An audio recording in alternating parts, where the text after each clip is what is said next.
Hello, everybody, and welcome to Tuesday at 1 o'clock, our Facebook Live. Today, I'm going to be chatting with Ken Morgan, who is a coach and consultant who works in the not-for-profit space. And I am so intrigued and interested for today's conversation because we're going to be talking about coaching in anxious times. My name's Kylie Butler, and I'm part of the team at the Christian Coaching Institute, and have been leading the team there for over 10 years now, and work training and coaching Christian leaders all across the country.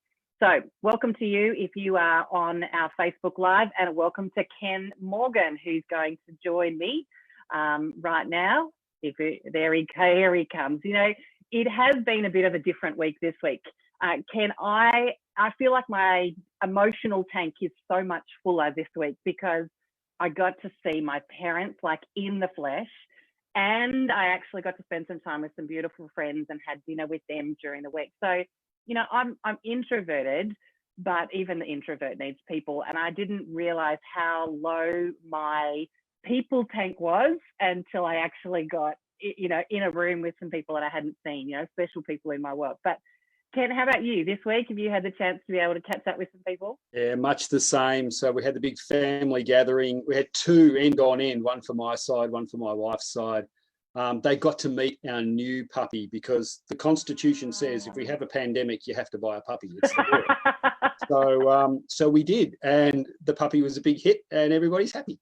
Yeah, and everyone's going to know what sort of puppy and what's its name. Her name is Rosie, and she's a mystery dog. So allegedly a Staffy cross, but you're not seeing it. She's a dog, a brown dog. Yeah, much loved in the space. That's cool. Yeah. Now, Ken, I'm so thrilled to be able to have you with us today. You are working with leaders in coaching and consulting, particularly in the NFP space, and you've got the privilege of being able to work with hundreds of leaders. What are you noticing as you work with leaders in this time? Lots of leaders are finding they're leading organisations where people are uncertain about what's going on. What can I do? What can't I do? What are you going to do?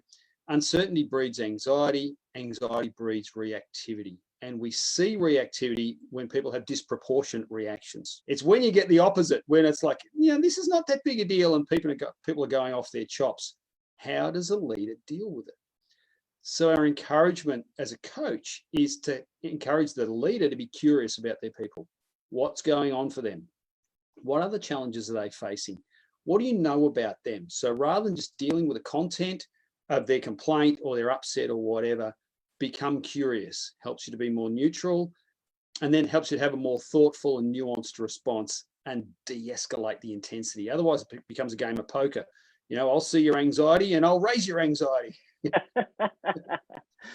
That's good. And so then as you think of that in the coaching space, like what are some insights or tips that you could actually offer coaches or leaders using coaching skills when they kind of get this disproportionate reactivity with one of their clients or coachees?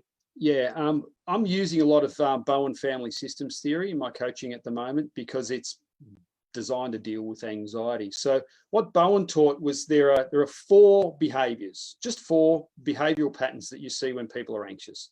They distance or they cut off. So they're just hard to get to. They don't return your calls or whatever. They'll conflict. They'll move towards you and provoke you. They'll project. Either they'll project onto you and, you know, they want you to solve all the problems, or you're the cause of all their issues. Or they'll try and get you to agree that somebody else is and drag you into their fights. Or they'll either want to be super helpful to the point where it's annoying, or they'll collapse. And so encouraging my clients to become mindful that these are the things that people do when they're anxious. They don't do them on purpose. They don't do them strategically. They're not trying to get under your skin. They just do it because they're human. Yeah. And so I'm asking questions like, what are you observing? Asking my clients, what's your part in this reactive pattern? Trying to take some responsibility. And then as the leader of this organization, what are you responsible for? What are you not responsible for? So getting clear on their job, their part in the problem, How do you prepare for coaching sessions? How do you prepare when, as you go in? I think, according to theory, the most helpful posture you can have is a neutral posture. So trying to be mindful that I'm not here to be on the coach's side. I'm here to be supportive, but I'm not here to take their side, because as soon as I take their side and agree with them that the person that they're dealing with is the problem, I'm of no use to them at all. I'm not a resource. I'm just a commiserator. So being neutral, and then trying myself to have a curious posture. So I'm a curious person by nature, so it's a real asset to just go, oh, that's interesting. I wonder what's going on, and just allow my own curiosity to fuel the questions, because that encourages them to take a more curious posture and to start thinking about what's going on rather than what's the content of the issue. Because if we can get caught up in that, it's just a rabbit hole. Yeah. The other thing is, it leads to that, is being process focused. So what's the emotional process, rather than who, she said, he said, they said sort of stuff. And the other thing is to try and remember to be playful. Say something ridiculous.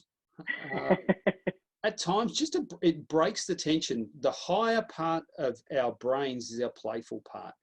Reptiles are always serious. So bring a bit of playfulness, a bit of looseness. It encourages the higher parts of our brain to get working. Yeah, that's great. I love your insight, Ken. It's been such a encouragement and inspiration to be able to work out how do we actually coach in these really uncertain times. If you're watching and you're interested in having better conversations with your team, why not join me at our Coach Mastery course that's happening. It's starting on Thursday evenings on June the 4th. If you'd like to be able to develop your coaching skills or your conversation skills, obviously it's online. Everything seems to be online nowadays, but we've been actually running online for over 2 years now. So we've got a bit of a hang of how online training works. It is with a trainer in that space. But a little bit of summary of what I've heard from Ken today, and I'd love to get your feedback or thoughts around this too, Ken. But uncertainty breeds anxiety, and anxiety breeds reactivity.